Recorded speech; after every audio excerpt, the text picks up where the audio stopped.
إن الحمد لله نحمده ونستعينه ونستغفره ونعوذ بالله من شرور أنفسنا ومن سيئات أعمالنا من يهده الله فلا مضل له ومن يضلل فلا هادي له وأشهد أن لا إله إلا الله وحده لا شريك له وأشهد أن محمدا عبده ورسوله يا أيها الذين آمنوا اتقوا الله حق تقاته ولا تموتن إلا وأنتم مسلمون يا أيها الناس اتقوا ربكم الذي خلقكم من نفس واحدة وخلق منها زوجها وبث منهما رجالا كثيرا ونساء واتقوا الله الذي تساءلون به والأرحام إن الله كان عليكم رقيبا يا أيها الذين آمنوا اتقوا الله وقولوا قولا سديدا يصلح لكم أعمالكم ويغفر لكم ذنوبكم ومن يطع الله ورسوله فقد فاز فوزا عظيما أما بعد فإن أصدق الكلام كلام الله وأحسن الهدي هدي محمد صلى الله تعالى عليه وسلم وشر الأمور محدثاتها وكل محدثة بدعة وكل بدعة ضلالة وكل ضلالة في النار من يطع الله ورسوله فقد رشد واهتدى ومن يعص الله ورسوله فقد ضل وغوى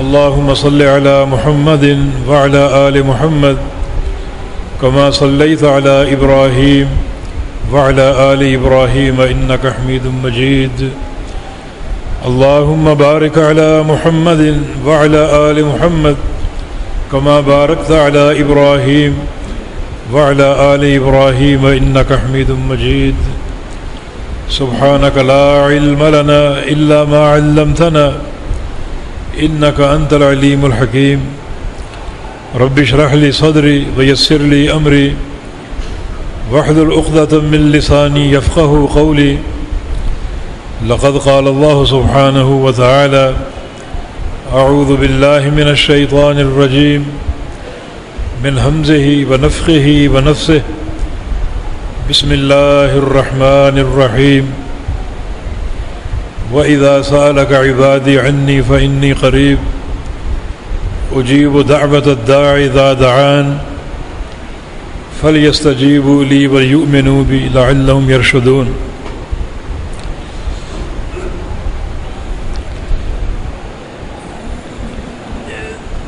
دین اسلام کے جو محاسن ہیں،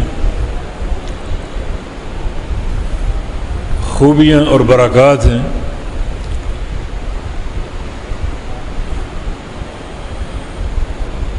بلکہ اللہ تعالیٰ کی طرف سے انعامات ہیں،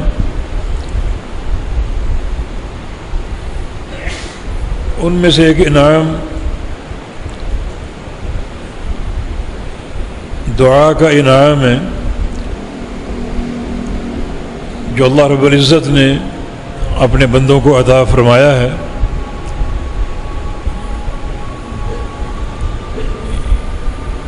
کہ مجھ سے دعائیں مانگو اور دعا کے ذریعے جو بھی خیر چاہو مجھ سے لے لو اور حاصل کر لو۔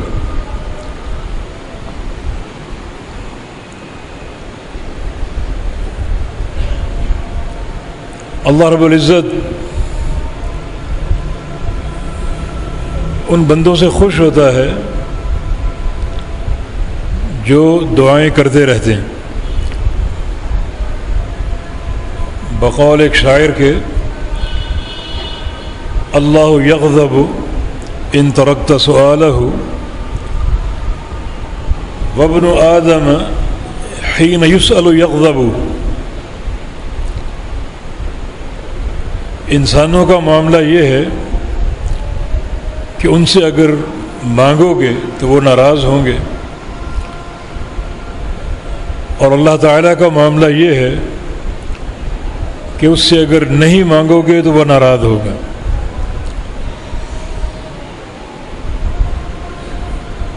انسانوں سے جتنا زیادہ مانگو گے اتنا زیادہ وہ ناخوش اور ناراض ہوں گے. اللہ تعالیٰ سے جتنا زیادہ مانگو گے اتنا ہی وہ خوش اور راضی ہوگا.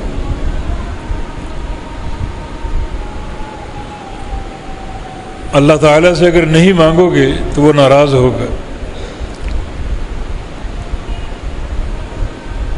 اور اس کو چھوڑ کر کسی غیر سے مانگو گے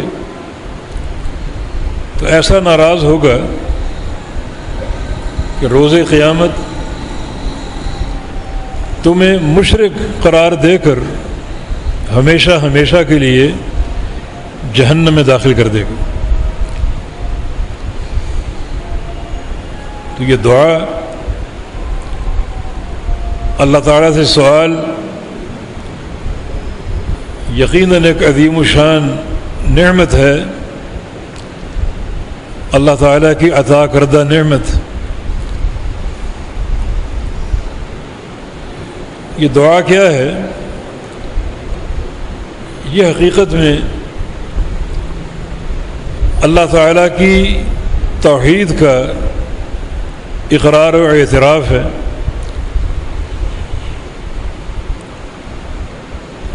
دعا کی دو قسمیں ہیں، ایک دعائے عبادت اور ایک دعائے طلب. جتنی بھی عبادات ہیں، نماز ہے، حج ہے، روزہ ہے، زکوٰۃ ہے، یہ سب دعائے عبادت کہلاتی ہیں. اور دعائے طلب اللہ تعالیٰ سے مانگنا، گناہوں کی بخشش مانگنا، اعمال کی توفیق مانگنا، جنت مانگنا، اس کی رضا مانگنا.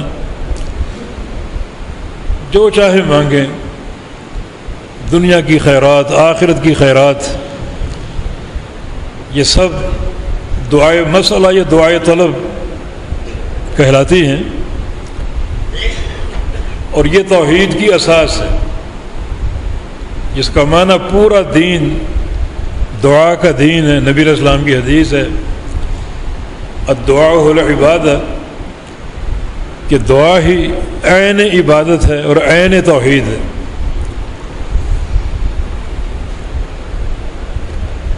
اگر دعا میں توحید کا عقیدہ شامل ہو جائے، معنی دعا کرنے والا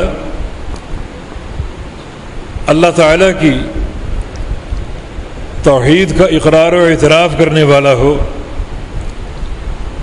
اس کی توحید کو ماننے والا ہو، پہچاننے والا ہو، تو یہ ایک ایسی معرفت ہے جو دعا کی قبولیت کو یقینی بنائے گی. جس بندے کو توحید کی معرفت نہ ہو یا توحید کا ادراک نہ ہو، اس کا دعائیں کرنا بے فائدہ ہے. یہ توحید کے ادراک کے ساتھ، اس کے ساتھ ساتھ جو بندہ توحید کی معرفت رکھتا ہے اور توحید کا ادراک رکھتا ہے، شدت کے ساتھ وہ اسی شدت کے ساتھ شرک سے بیزار ہو، تو اس کی دعا اور جلدی قبول ہوگی. دعا اور دعا کی اساس توحید کا ادراک، اور دوسری بنیاد اسی شدت اور سختی کے ساتھ شرک سے بیزاری اور شرک سے نفرت، عداوت، شرک سے برات جتنی شدت کے ساتھ ہوگی اتنا اس کی دعا زیادہ قبول ہوگی۔ امام اہل السنہ امام احمد بن حنبل رحمہ اللہ سے کسی نے پوچھا ایوجر الرجل علی بغض من خالف سنت رسول اللہ صلی اللہ علیہ وسلم، ایک تو سنت ہے، سنت پر عمل کا اجر ہے، لیکن ایک شخص سنت کی مخالفت کرتا ہے تو اس کا بغض اور اس سے نفرت اگر موجود ہو تو اس کا بھی اجر ہے۔ ان سنت پر عمل کا اجر تو ہے، لیکن جو سنت کی مخالفت کرتا ہے اس کا بغض اگر سینے میں جمع ہو جائے، نفرت اگر قائم ہو جائے تو اس کا بھی ثواب ہے۔ فرمایا کہ ای واللہ، ہاں ہاں اللہ کی قسم، اس کا بھی اجر ہے۔ اس نقطے کو پہچاننا بہت ضروری ہے۔ ایک اجر ہے توحید کی محبت کا، توحید کے ادراک اور اعتراف کا، دوسرا اجر ہے شرک سے بیزاری کا، اور یہ دونوں کیفیتیں بندے کے اندر موجود ہو۔ جس قدر توحید کی معرفت ہوگی اور توحید کی پختگی ہوگی، اسی قدر دعاؤں کی قبولیت اور فضیلت بڑھتی جائے گی۔ لیکن صحیح بخاری میں ایک دعا موجود ہے جسے رسول اللہ صلی اللہ علیہ وسلم نے سید الاستغفار کہا ہے۔ جتنے بھی استغفار کے کلمات ہیں، استغفر اللہ، استغفر اللہ الذی لا الہ الا هو الحی القیوم واتوب الیہ، استغفر اللہ ربی من کل ذنب واتوب الیہ، جتنے بھی استغفار کے کلمات ہیں ان سب کا سردار وہ دعا ہے، کافی طویل ہے، 3-4 لائنوں کی دعا ہے وہ، اور اس میں استغفار جو ہے وہ ایک ہی جملے میں ہے، اللہم اغفر لی، یا اللہ مجھے بخش دے، مجھے معاف کر دے۔ اس سے قبل اور اس کے بعد کیا ہے وہ سن لیجیے۔ اللہم انت ربی، یا اللہ میں اقرار کرتا ہوں کہ تو ہی میرا رب ہے۔ یہ انت ربی کا معنی تو ہی میرا رب ہے، جو عربی گرامر ہے اس کے اعتبار سے مبتدا خبر اور دونوں معرفہ ہے۔ تو جو دونوں اجزاء کی تعریف جو ہے وہ کلام میں حصر پیدا کرتی۔ اس کا معنی یہ نہیں ہے کہ تو میرا رب ہے، اس کا معنی تو ہی میرا رب ہے، تیرے علاوہ کوئی نہیں۔ آگے لا الہ الا انت، تیرے سوا کوئی معبود حق نہیں ہے، صرف تو ہی حق اور سچا معبود ہے۔ باقی معبود بنائے گئے، صدیوں سے بنائے جا رہے ہیں، آج بھی بنائے جا رہے ہیں، قیامت تک بنائے جائیں گے، وہ سارے کے سارے باطل، جھوٹے اور کذاب ہیں۔ خلقتنی، تو نے مجھے پیدا کیا ہے۔ دیکھیں استغفار کہاں ہے یہاں، خلقتنی، تو نے مجھے پیدا کیا ہے۔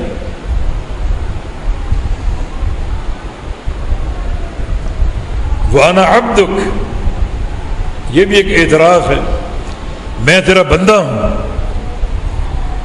تیرا نوکر ہوں، چاکر ہوں۔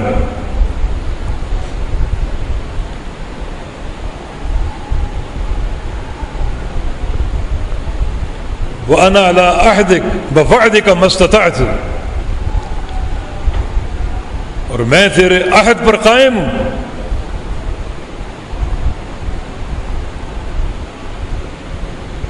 اس کے نتیجے میں تیرے وعدے پر قائم ہوں۔ اس عہد کی ایک تفسیر یہ ہے، جب اللہ رب العزت نے عالم ارواح میں تمام ارواح بنی آدم سے عہد لیا تھا، الست بربکم، کیا میں تمہارا رب نہیں ہوں؟ اور سب نے کہا کہ بلا، کیوں نہیں، تو ہمارا رب ہے۔ اس عہد پر قائم ہوں۔ یہ ساری توحید کی باتیں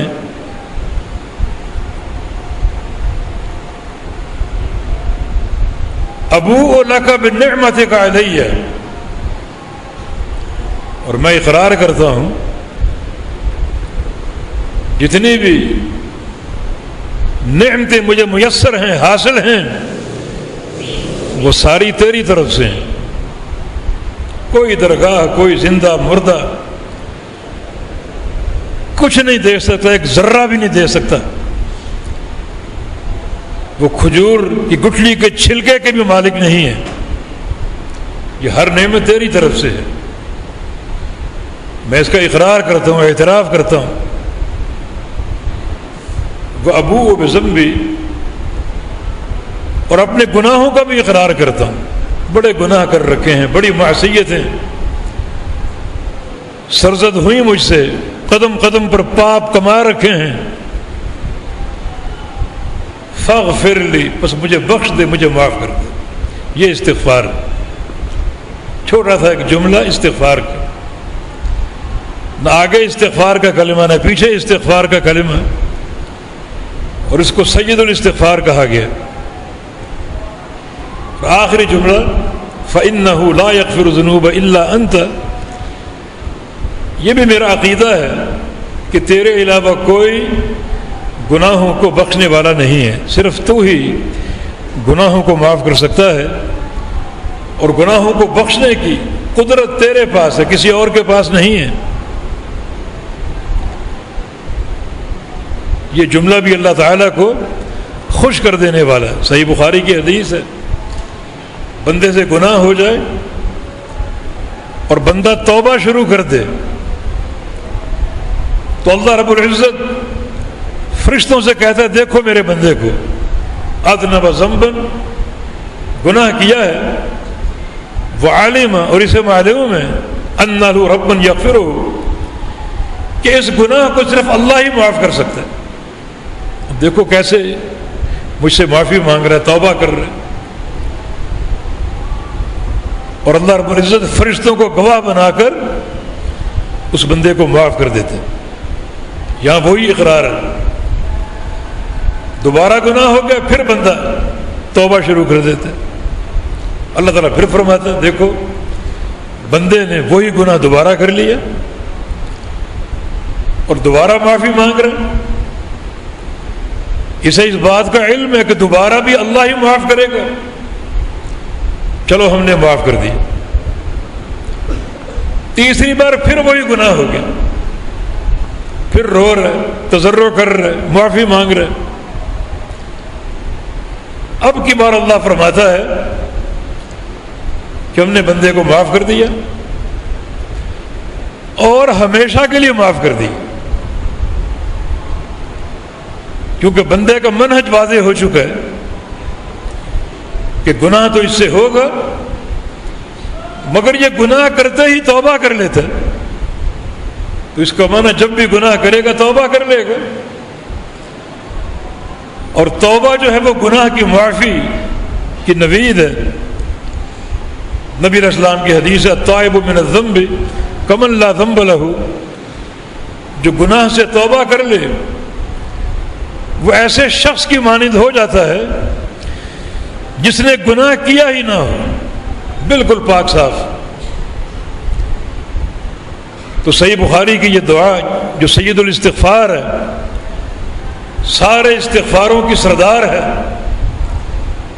حالانکہ استغفار کا ایک چھوٹا سا جملہ فاغفر لی، مجھے معاف کر دے، نہ اس سے قبل استغفار کی بات، نہ اس سے بعد استغفار کی بات، لیکن اس سے قبل اور بعد جو بھی جملے ہیں وہ توحید کا مرقع ہے۔ اللہ تعالیٰ کی جناب نے اس کی توحید کے واسطے پیش کیے گئے، توحید کے وسیلے پیش کیے گئے۔ بندہ اپنے ادراک، اپنے عقیدے اور اپنی معرفت کے واسطے پیش کر رہے، وابتغوا الیہ الوسیلہ، اللہ تعالیٰ کی طرف وسیلہ تلاش کرو۔ وسیلے کا معنی وہ عمل جو اللہ کے قرب کا باعث ہو، یہ وسیلے کی تفسیر ہے۔ لوگ غلطی کھا بیٹھے کہ وسیلے کا معنی عمل نہیں ہے، اللہ کا قرب اختیار کرنا نہیں ہے، بلکہ اللہ کے کسی قریبی کو لے آؤ، فلاں رسول کا واسطہ، فلاں ولی کا واسطہ، جو کہ بدعت ہے، شخصی وسیلہ بدعت ہے۔ اور اعمال میں سب سے قوی عمل جو اللہ کے قرب کا باعث ہے وہ اس کی توحید ہے۔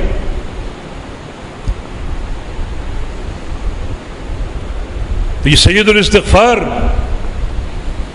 سارے استغفار کے کلمات کا سردار، حالانکہ استغفار کا چھوٹا سا جملہ ہے، مگر قبل اور بعد وہ توحید کے جملے ہیں، وہ عقیدہ توحید پوری شد و مد سے مذکور ہے، اور یہی در حقیقت گناہوں کی بخشش کی بنیاد بنتی۔ تو ایک تو ہے دعا، یہ توحید ہے، اور ایک دعا میں اللہ تعالیٰ کو اس کی صفات کا، اس کی توحید کا وسیلہ پیش کرنا، واسطہ پیش کرنا، توحید در توحید۔ تو یہ دعا کیوں نہ قبول ہوگی؟ اب خلاصہ کلام یہ ہے کہ بندہ عقیدہ توحید پر قائم ہے، توحید کی محبت اس کے دل میں موجود ہے، جس قوت کے ساتھ توحید کی محبت ہے اسی قوت کے ساتھ شرک سے بیزاری بھی ہے، اور اللہ سے مانگ رہا، اور مانگنے کے دوران بھی اللہ تعالیٰ کی جناب میں مختلف طریقوں سے اس کی توحید کے وسیلے پیش کر رہے، توحید ہی توحید۔ تو یہ دعا کیوں نہ قبول ہوگی؟ اسی لیے کتاب و سنت میں جہاں بھی دعا کا ذکر ہے قبولیت کا بھی ساتھ ہی ذکر، اگر دعا ان آداب اور شرائط کے ساتھ، ادعونی استجب لک، مجھے پکارو،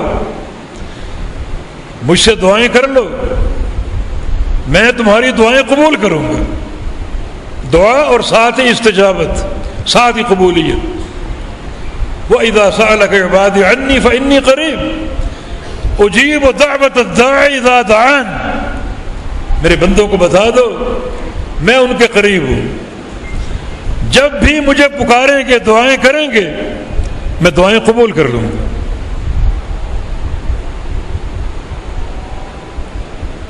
نبی علیہ السلام نے ایک صحابی سے کیا کہا تھا؟ سل تعطا، سوال کر، مانگ، تجھے عطا کیا جائے گا۔ یعنی سوال کے ساتھ ہی عطا ہے۔ یہ سوال کیسا ہے، یہ دعا کیسی ہے؟ جو عقیدہ توحید میں ڈوبی ہوئی ہو، بندہ موحد ہو، اللہ کی توحید کا ادراک ہو، اسی شد و مد کے ساتھ شرک سے متنفر اور بیزار ہو، اور پھر دعا کرے جو کہ عین توحید ہے، اور اپنی دعا میں بھی انواع اقسام کی توحید شامل کر لے، جس کے واسطے اللہ کی جناب میں پیش کرے، یہ دعا تو عین توحید کا مرقع بن گئی، یقیناً قبول ہوگی۔ یہ بندہ اللہ کا مقرب ہے، یہ ایک ایسا عمل اختیار کر چکا جو اللہ کے قرب اور اس کی رضا کا باعث ہے۔ سورہ آل عمران اس کا آخر رکوع آپ پڑھیے ترجمے کے ساتھ، چند آیات اس میں دعا کی، دعا کا ادب دیکھیے اور دعا کے قواعد دیکھیے۔ اللہ کے حضور دعا سے قبل وسیلے اور واسطے پیش کیے جا رہے ہیں۔ ربنا اننا سمعنا منادیا ینادی للایمان، اے اللہ ہم نے تیرے منادی کو سنا جو ایمان یعنی توحید کی ندائیں دے رہا ہے، ایمان لے آؤ، اور ایمان میں سر فہرست اللہ تعالیٰ کی توحید ہے۔ ہم نے تیرے منادی کو سنا۔ منادی کو سننے والے دو طرح کے لوگ ہیں، ایک براہ راست سننے والے، یہ صحابہ کرام ہیں جن کو صحبت کا شرف حاصل ہو گیا، صحابیت کا وہ درجہ مل گیا کہ نبی علیہ السلام کی حدیث ہے، جن آنکھوں نے مجھے بحالت ایمان دیکھ لیا انہیں جہنم کی آگ چھو ہی نہیں سکتی۔ براہ راست سننے والے، قبول کرنے والے، ایمان لانے والے۔ دوسرا اس منادی کو سننے والے وہ لوگ ہیں جنہوں نے براہ راست نہیں بلکہ بالواسطہ سنا، جن کے پاس قرآن پہنچا، نبی علیہ السلام کی حدیث پہنچی اور یہ ایمان لے آئے۔ صحابہ دیکھ کر ایمان لائے، یہ بن دیکھے ایمان لائے۔ جب پیارے پیغمبر محمد الرسول اللہ علیہ وسلم نے اپنی وفات سے چند دن قبل اپنی امت کو الوداع کہا، زندوں اور مردوں کو، فوج شدگان کو الوداع کہنے کے لیے آپ جبل احد کی طرف گئے، جہاں شہدائے احد کا قبرستان تھا۔ ان پر جا کے آپ نے دعائیں مانگی۔ یہ الوداع تھا فوج شدگان کا۔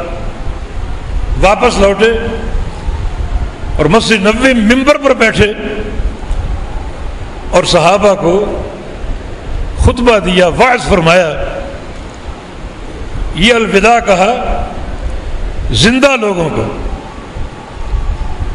ممبر سے اترنے لگے، فرمایا کہ اشتقنا الی اصحابنا الی اخواننا، ہمیں اپنے بھائیوں سے ملنے کا شوق پیدا ہو رہا ہے، دل میں خواہش آ رہی ہے کہ مجھے میرے بھائی ملنے۔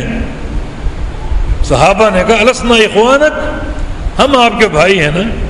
فرمایا کہ نہیں، انتم اصحابی، تم میرے صحابی ہو، تم میرے دوست ہو، تمہیں صحابیت کا شرف ہے کہ بحالت ایمان مجھے دیکھنے والا اسے جہنم کی آگ نہیں چھوئے گی۔ میرے بھائی وہ ہیں جو میرے بعد آئیں گے، مجھے دیکھا نہیں مگر ایمان لائیں گے، ان کے دل میری محبت سے لبریز ہوں گے، میری محبت سے سرشار ہوں گے۔ تو یہ ہیں منادی کو سننے والے وہ لوگ جو براہ راست نہیں سن سکے لیکن بالواسطہ ان تک پیغام پہنچا، امت کے صالحین کے ذریعے اور قرآن و حدیث کے ذریعے، اور وہ سن کر ایمان لے آئے۔ ربنا اننا سمعنا منادیا ینادی للایمان، ہم نے تیرے منادی کو سنا۔ یہ منادی محمد الرسول اللہ صلی اللہ علیہ وسلم، ینادی جو ندا کر رہا تھا ایمان کی کہ ایمان لے آؤ، ایھا الناس قولوا لا الہ الا اللہ، اللہ کی توحید کا اقرار کر لو، کلمہ پڑھ لو، لا الہ الا اللہ پڑھ لو، یہ تیرا منادی۔ یہ ندا ہم تک پہنچی اور ہم ایمان لے آئے. یہ ایک وسیلہ اللہ کو پیش کیا جا رہا ہے دعا سے قبل. کیا وسیلہ؟ کہ ہم صرف تیرے منادی کو سننے والے ہیں. یہ قوم، برادری، باپ دادا، خاندان، قبیلہ، مشائخ نہیں، بالکل نہیں. ہم ان کو نہیں سنتے.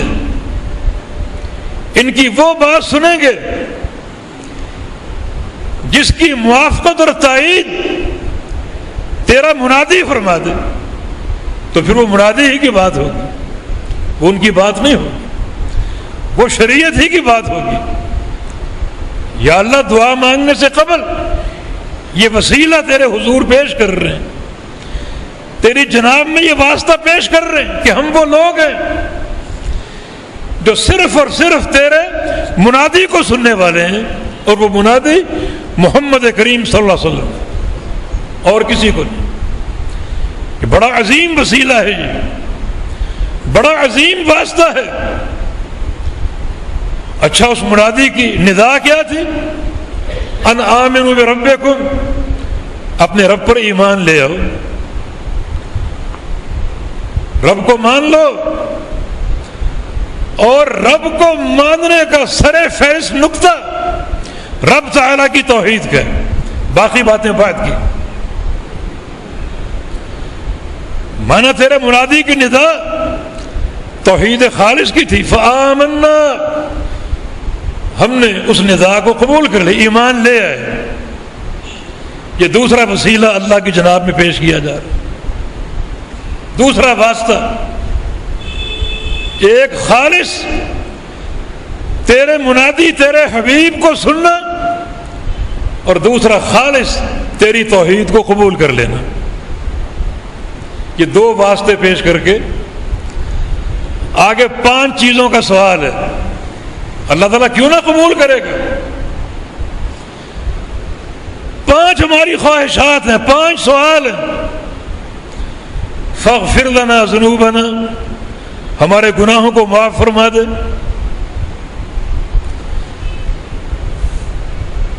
جو کہ تمام مطالب میں سب سے بڑا مطلب اور مقصد ہے. اس سے بڑا مقصد کوئی بھی نہیں. جنت میں وہی شخص داخل ہوگا جو گناہوں سے پاک صاف ہو جائے. وَكَفِّرْ عَنَّا سَيِّئَاتِنَا، دوسرا سوال یہ ہے کہ ہماری برائیوں کو مٹا دے. کچھ علماء نے فرق کیا ہے کبیرہ اور صغیرہ گناہوں کے ساتھ. فاغفر لنا ذنوبنا کبیرہ گناہ، وکفر عنا سیئاتنا صغیرہ گناہ. کیونکہ صغیرہ گناہ بھی مہلک ہو سکتے ہیں. ان الجبال من الحصا، پہاڑ بنتے ہیں کینکریاں مل کر، تو کینکریاں گویا صغیرہ گناہ ہے. اگر زیادہ جمع ہو جائیں تو پھر یہ گناہ پہاڑ کی طرح کھڑے ہو سکتے ہیں. بڑے گناہ بھی معاف کر دے، چھوٹے گناہ بھی معاف کر دے. اللہ کے پیارے پیغمبر ہر بڑے چھوٹے گناہ کی بخشش طلب کیا کرتے تھے. دتہ و جلہ، یا اللہ میرے باریک گناہ بھی معاف کر دے اور موٹے گناہ بھی معاف کر دے. صغیرہ و کبیرہ، صغیرہ گناہ بھی معاف کر دے اور کبیرہ گناہ بھی معاف کر دے. یہ 2 وسیلے اللہ کی جناب میں پیش کر کے یہ طلب آگے ظاہر کی جا رہی ہے کہ کبیرہ صغیرہ سارے گناہوں کو معاف کر دے. اور تیسری طلب کیا ہے؟ وَتَوَفَّنَا مَعَ الْأَبْرَارِ، یا اللہ جب موت آئے تو ہمیں اپنے ابرار بندوں میں شامل فرما لینا. الحقنا بالصالحین، خود قرآن نے تفسیر کی ہے ہمیں صالحین کے ساتھ ملا دینا، ابرار کے ساتھ. ابرار کیا ہے؟ ابرار بر ان کی جمع ہے، اور بر وہ شخص ہے الذی دخل فی طاعت اللہ ورسولہ، جو اللہ اور اس کے رسول کی اطاعت میں داخل رہے اور موجود رہے، اطاعت سے باہر نہ نکلے. وہ ابرار میں سے. اب نمازی اطاعت میں داخل ہے یا خارج ہے؟ اطاعت میں داخل ہے، نمازی بندہ ابرار میں سے، لیکن وہ نمازی جس کی نماز رسول اللہ کی اطاعت سے خارج ہے، اس کو ابرار مانو گے؟ وہ اطاعت سے خارج ہو چکا، نماز تو پڑھ رہا مگر وہ نماز محمدی نماز نہیں ہے، اللہ کے پیارے پیغمبر کی نماز نہیں ہے، باپ دادا کی نماز ہے، وہ قوم برادری کی نماز ہے، ذاتی پیر و مرشد کی نماز ہے، اور اللہ تعالیٰ نے ان میں سے کسی کی اطاعت کا حکم نہیں دیا۔ اطیعوا الرسول کہا ہے، اطیعوا الآباء والاجداد نہیں کہا، اطیعوا الشیخ والپیر نہیں کہا، اطیعوا القوم نہیں کہا، اطیعوا القبیلہ نہیں کہا، اطیعوا الرسول کہا ہے۔ تو بے نمازی کے مقابلے میں نمازی ہے، بے نمازی اطاعت سے خارج ہے اور نمازی اطاعت میں داخل ہے، اور پھر نماز میں سنت رسول کی اتباع اور سنت رسول کی مخالفت، وہ نمازی ابرار میں سے ہے جس کی نماز نبی علیہ السلام کے طریقے اور آپ کی سنت کے مطابق ہے، اور جو نمازی اس کی نماز پر پیارے پیغمبر کی سنت کی چھاپ نہ ہو بلکہ قوم برادری کا رنگ ہو، وہ ابرار میں سے نہیں ہے، اس کی نماز قابل قبول نہیں ہے، چاہے وہ تہجد کا اہتمام کرنے والا ہو، فرائض پڑھنے والا ہو، سنتیں ادا کرنے والا ہو، نوافل کے ڈھیر لگا دینے والا ہو، مگر ان نمازوں پر اگر پیارے پیغمبر کی سنت کی چھاپ نہیں تو یہ بندہ ابرار میں شامل نہیں، یہ فاسق اور فاجر ہے۔ یہ دعا بڑی معنی خیز ہے، وتوفنا مع الابرار، کہ یا اللہ ہمیں موت کے بعد ابرار میں شامل فرما لینا، ان بندوں میں جو ہر حال میں تیری اطاعت میں داخل رہے اور تیری اطاعت میں موجود رہے۔ یہ تین دعائیں، تین طلبات، یہ تین سوال اللہ رب العزت سے اتنے سارے وسیلے اور واسطے پیش کرنے کے بعد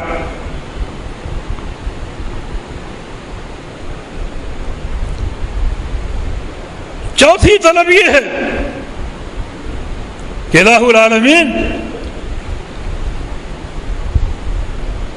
جب قیامت قائم ہو تو ہمیں رسوا نہ کیجیے، وآتنا ما وعدتنا علی رسولک کی چوتھی دعا کہ یا اللہ تو نے اپنے پیارے پیغمبر کی زبان سے ہمارے ساتھ جو جو وعدے فرما رکھے ہیں وہ سارے ہم کو عطا فرما دے۔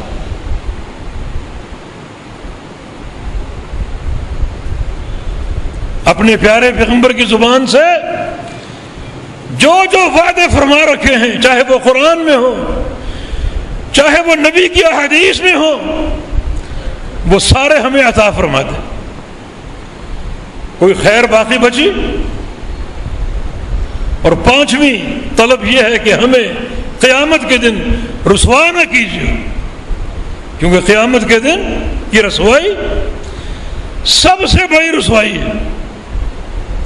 آج اگر رسوائی ہوگی تو ایک محدود دنیا کے سامنے، لیکن قیامت کے دن خلق آدم سے لے کر قیامت کی آخری دیواروں تک سارے انسان جمع ہوں گے، نبیوں کی امتیں اکٹھی ہوں گی، جن بھی ہوں گے، فرشتے بھی ہوں گے، اور ان سب کے سامنے اگر ہمارے گناہوں کی لسٹ کھل گئی تو بڑی رسوائی ہوگی۔ یا اللہ ہمیں اس رسوائی سے بچا لے،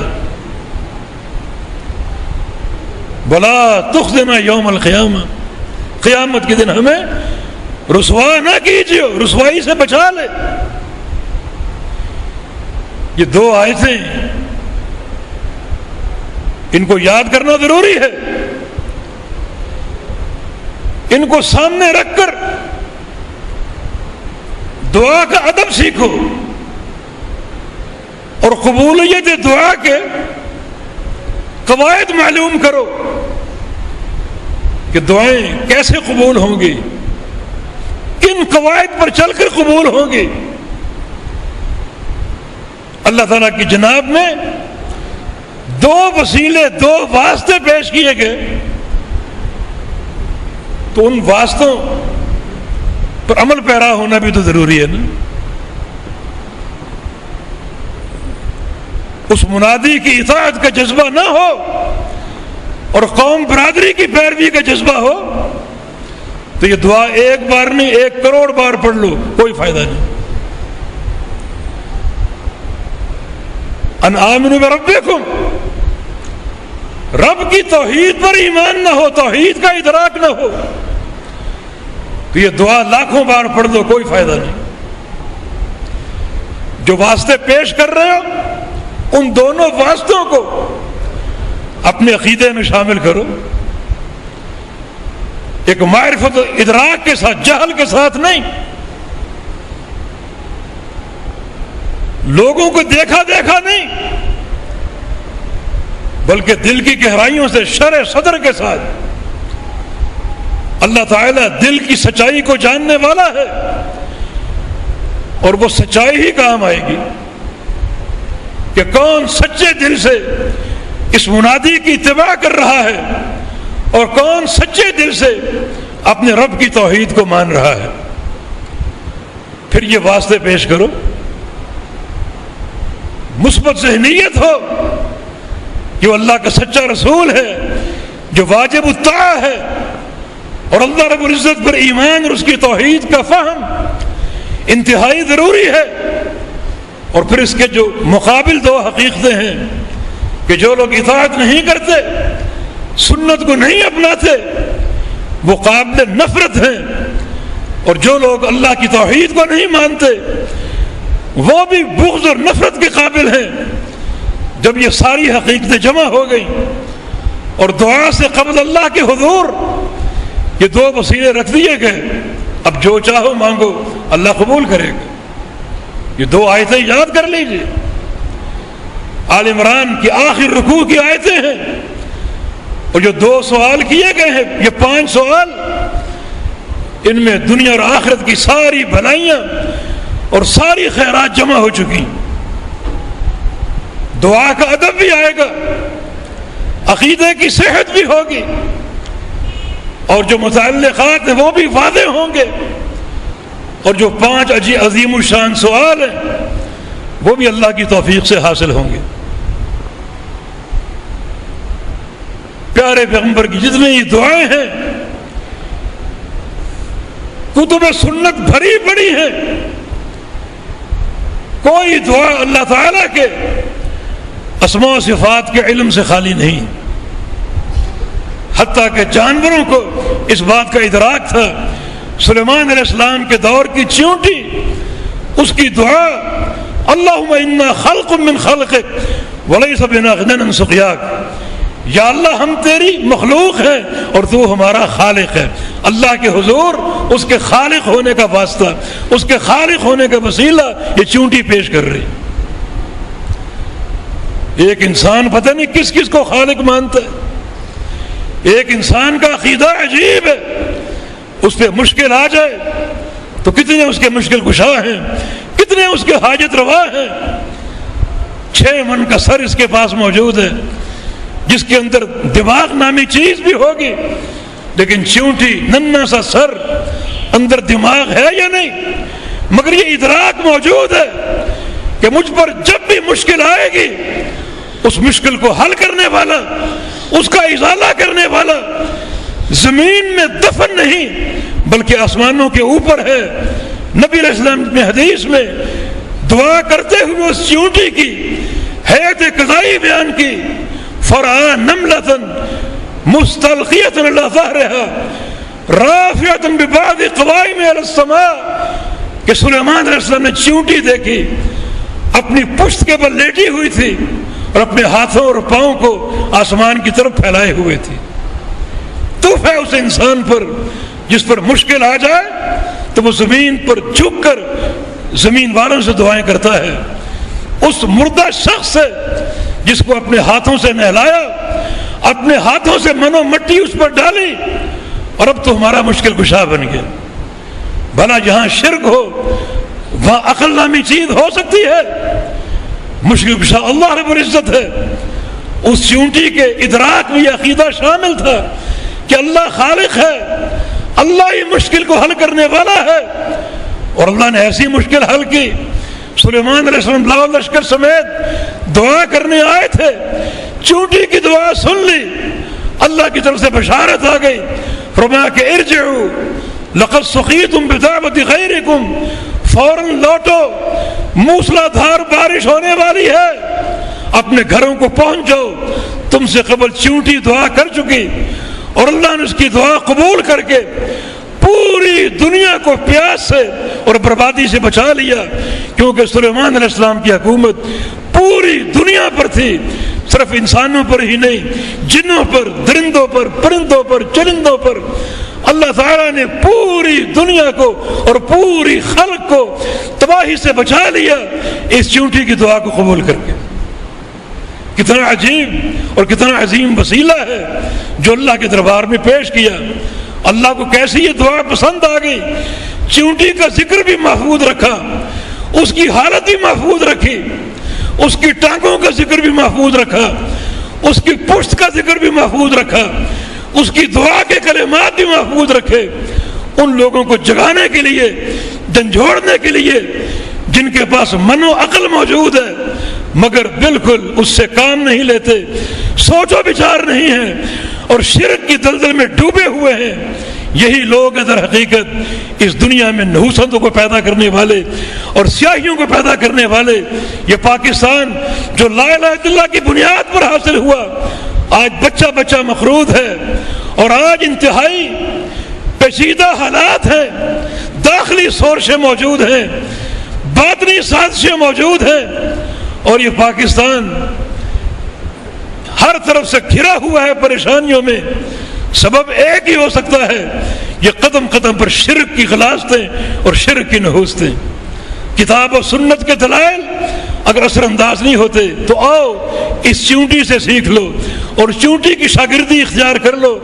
کیا اس کا عقیدہ تھا, کیا اس کی سوچ تھی, کیا اس کی دعا تھی, اور کیا اس دعا کی تاثیر تھی, کیسا اللہ کو پسند آ گئی اور کس طرح اللہ نے قبول کر لی. اور ایک چونٹی کی دعا سے اللہ تعالیٰ نے پوری کائنات کو تباہ ہونے سے بچا لیا. گفتگو بھی جاری ہے, اللہ پاک توفیق عطا فرما دے, اللہ عقیدے کا فہم عطا فرما دے. اللہ رب العزت اس عظیم نعمت سے, دعا کی نعمت سے کما حق ہو ہمیں مستفید ہونے کی توفیق عطا فرما دے. اقول قولی ھذا واستغفر اللہ لی ولکم واخر دعوانا ان الحمد للہ رب العالمین.